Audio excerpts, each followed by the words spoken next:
something interesting in the comments section of our affirmative action video.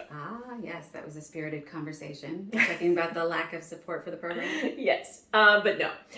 The lack of understanding of generational wealth. I think people sometimes believe that only applies to the extremely wealthy. Mm-hmm. Well, then that's not true. Yeah, no. Well, we all know that the number one source of intergenerational wealth for all income brackets is through home ownership. Correct. And education ties into that and comes in second. Yeah, okay. Yeah, so right now the average Black family makes about 60% of the income of the average white family, but they only have a tenth of the household wealth. Right, and so there's your ability to send your kid to college. Yeah, exactly. So the social marginalization and the stigma of segregation, it had an effect on housing and, all on its own. But in the 1930s through 60s, the federal government established programs that actively encouraged white homeownership and then blocked pathways to Black homeownership. In 1934, the FHA created a system called redlining, which I know we've talked about before. And that basically was to designate certain neighborhoods as safe investments for federally backed loans. Mm-hmm. So obviously Black neighborhoods were considered too risky for those loans. It did work out that way. And then after World War II, there was this boom of suburban development, but all of those homes were reserved exclusively for white people. And they were restricted by deed. It was actually really common for new homes to contain these covenants that prohibited the sale to Black people. So basically you have a situation where Blacks are now excluded from buying homes in white neighborhoods, but unable to get loans in Black neighborhoods.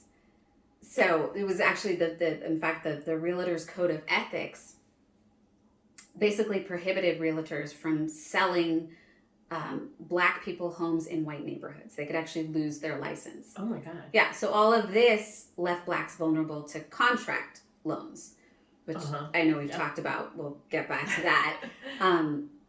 But so next, let me just say that what should have been a gift from the heavens, the GI Bill, is actually what ended up being devastating and disparity building for Black communities. Because the GI Bill, it offered, housing subsidies for veterans coming back from the war. Which was a great idea. It was a great idea, but the problem was that Blacks were basically completely unable to take advantage of the program. So, while white soldiers were coming back and now continuing to build their generational wealth, and we're not talking about millionaires here, just your average middle class family, Blacks were once again left out.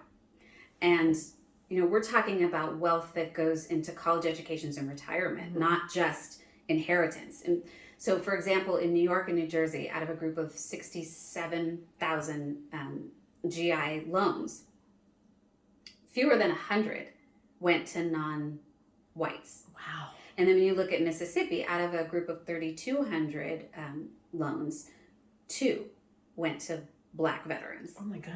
Yeah. Okay, but we should talk about contract loans. Yes. Yeah. So we just talked about Ta-Nehisi Coates' book, We Were 8 Years in Power. Great book. Yeah. Read it. He does a really great job of explaining contract loans and how the housing loans, those contract housing loans, devastated the Black communities in Chicago. It didn't just happen in Chicago, it happened all over, but his was particular to Chicago. Right.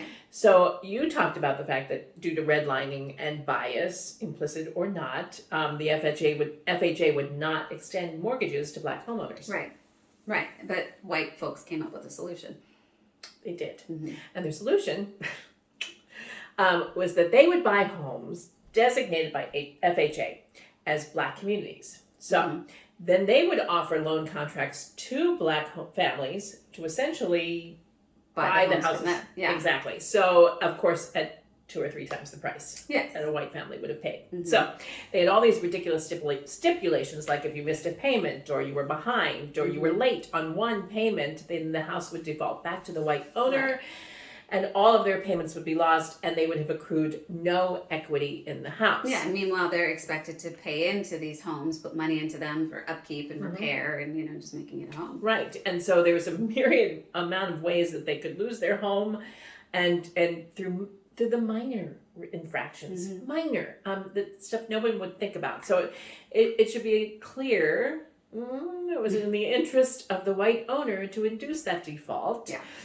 Because then he could take all the money for himself that the family paid in and then sell it to the next black buyer. And Keep making money on it. yeah, and it was a scheme, and black buyers knew that it was a scheme, but it was the only road they had to even remotely try to get into the home ownership. Yeah, it's desperation. And then this isn't some like far away past. I mean, the effects still linger today, but all of this shenaniganery, yes, it's a word now. It was up until and through the 1980s. So we're not talking a long time ago. And now, if my family was able to buy a home through whatever means, it's likely in an area that was designated as a black neighborhood and therefore less valuable through bequeathment. Yeah, and then all of this housing discrimination laid the foundation for the deficit in educational generational wealth. Yep.